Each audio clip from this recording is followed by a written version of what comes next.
हमारे महाराज जी सुनाते थे कि एक बेरोजगार व्यक्ति था, समझ में नहीं आ रहा था कि मैं कैसे अपनी उदर पूर्ति करूं। तो एक दिन मरने का विचार करके एक गहरे तालाब के तट पर बैठा था कि पत्थर बांध के तालाब में कूद जाऊंगा, मर जाऊंगा। इतना अपने जीवन से हताश और दुखी हो चुका था। उसी समय एक जल पक्षी आया, देखा होगा नीले रंग का पक्षी होता है, नीले पंख होते हैं। एक जल पक्षी आया और उसने सीधे जल में प्रवेश करके एक मछली पकड़ी और मछली को पकड़ के जल से गोता लगाकर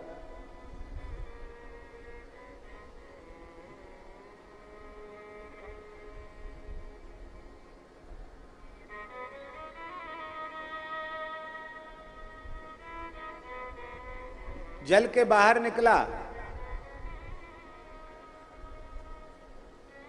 और जल के बाहर निकलते ही आपने भी कभी देखा होगा, हमने अपने बचपन में यह दृश्य अपनी आंखों से देखा है।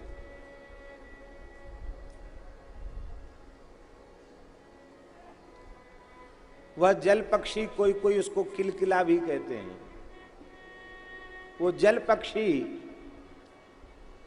उसने मछली पकड़ी और जैसे ही जल के बाहर निकला तो मछली को ऊपर उछाल दिया और उछाल कर एक चोंच फाड़ के फिर चोंच में ले लिया। तो उस व्यक्ति ने सोचा कि ये कला तो बहुत अच्छी है, यही गुण सीख लिया जाए तो हो सकता इसी से हमारा गृहस्थाश्रम चल जाए। मरने का विचार छोड़ दिया और उस पक्षी को ही गुरु मानकर उससे प्रेरणा लेकर पहले एक लकड़ी अपने दांत में पकड़ के दांत से ऊपर की ओर उछाली, अपने हाथ से एक लकड़ी बहुत ऊपर उछाल दी और उछालकर पहले हाथ से पकड़ने की कोशिश की, उसमें सफल हो गया तो दांत से पकड़ने की कोशिश की, दांत से पकड़ लिया। धीरे धीरे एकदम इस कला में प्रवीण हो गया तो उसने लकड़ी का एक चक्कू बनवाया। चक्कू बहुत ऊपर आकाश में फेंक देता और दांत से चक्कू पकड़ लेता। जब इस कला में वह प्रवीण हो गया तब अत्यंत तेज धार वाला चक्कू उसने बनवाया और चक्कू को घुमाकर ऊपर फेंक देता, फिर दांत से पकड़ लेता। बड़ा कठिन काम है। नेक भी चक्कू निशाना इधर उधर हो जाए तो यहाँ गिरे तो ये कट जाए, इधर गिरे तो ये काट जाए, और कहीं एक अंगुल ऊपर चला गया तो नाक ही कट जाए, कहीं गले पे गिरे तो गला कट जाए, कहीं जीभ पर गिरे तो जीभ ही कट जाए। बड़े खतरे का काम। पर वो कलाकार था, करत करत अभ्यास के जड़मती होत सुजान, उसने ये कला हासिल प्राप्त कर ली। वो तेज धारदार चक्कू को ऊपर फेंक देता और दांत से पकड़ लेता। यही खेल दिखा दिखा कर खूब पैसा बटोरने लग गया। अब तो बेरोजगारी खत्म, धंधा बढ़िया चल पड़ा। एक बार वह अपनी कला लोगों के बीच दिखा रहा था, लोगों ने इसकी कला को देखा तो वाह वाह किया और कहा कि धन्य है तुम्हारे गुरु को जिसने तुम्हें ये ज्ञान दिया, ये गुण दिया, ये कला दी, धन्य है उसको।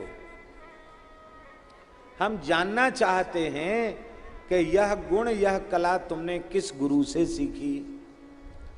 यह सुनकर वह व्यक्ति बोला, हमने किसी को गुरु नहीं बनाया, हम तो अपने आप ही इसको सीख लिया। अब देखो, उसके कहने में कोई ज्यादा बहुत बारीकी से विचार करो तो भले ही अपराध है। वैसे देखा जाए तो उसने प्रत्यक्ष किसी व्यक्ति को गुरु नहीं बनाया इस कला के लिए।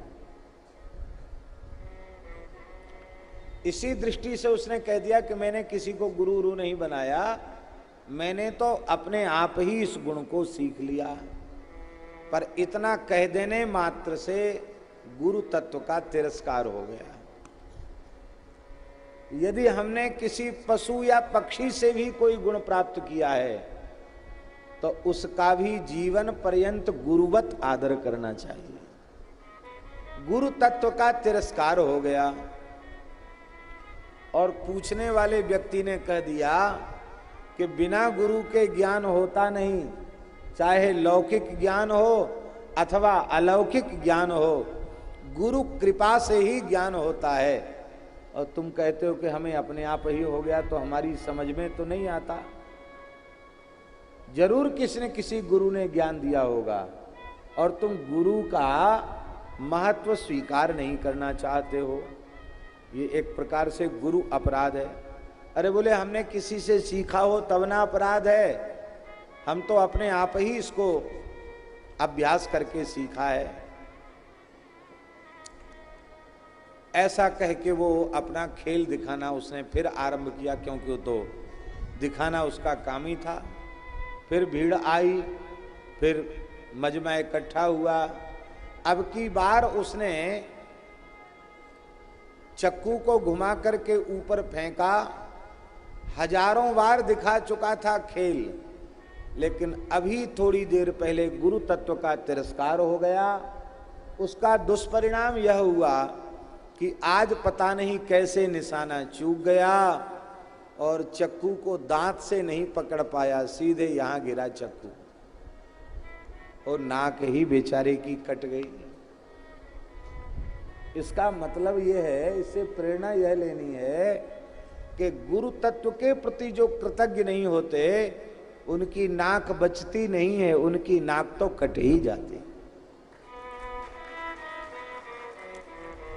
इसलिए माता के प्रति कृतज्ञ, पिता के प्रति कृतज्ञ, शिक्षक के प्रति कृतज्ञ, बड़े भाई के प्रति कृतज्ञ।